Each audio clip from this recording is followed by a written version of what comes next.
Gay Cameron ran for One Nation in the Prime Minister's seat of Cook. She says she's been sacked over her political views. I'm still shocked and dismayed to this day how it's come about. Ms Cameron was a senior advisor for Chinese-owned wind and solar farm developer Goldwind Australia. But on the day of the election, she received a show cause letter from work telling her the company had concerns she had breached her employment contract.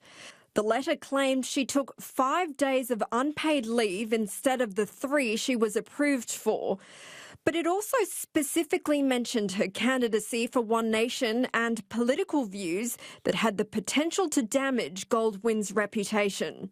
In particular, the party's rejection of support for taxpayer subsidies for renewables, its support for new coal-fired power stations, its position on foreign-owned multinationals, and its, quote, demonstrated antagonism towards Chinese interests and influence in Australia.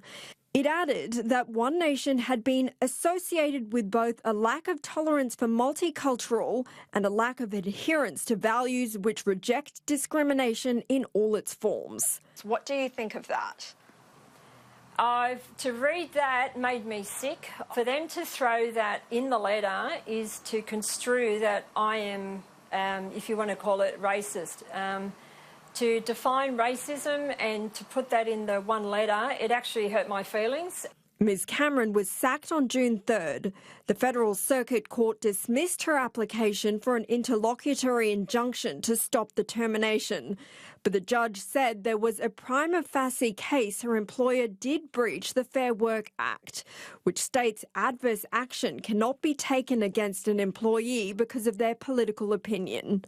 In a statement, Goldwind Australia Managing Director John Titchen said the employee's association with any political party or her political opinions were not relevant in making this decision.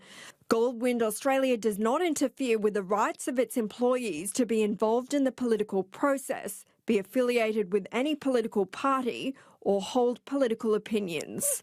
Everyone has a democratic right to actually put their hand up and have a vision to strive for, to be in the political arena and do well for this country and its people. Ms Cameron has filed an application for the matter to be heard in the Federal Circuit Court later this month. Caroline Marcus, Sky News, Sydney.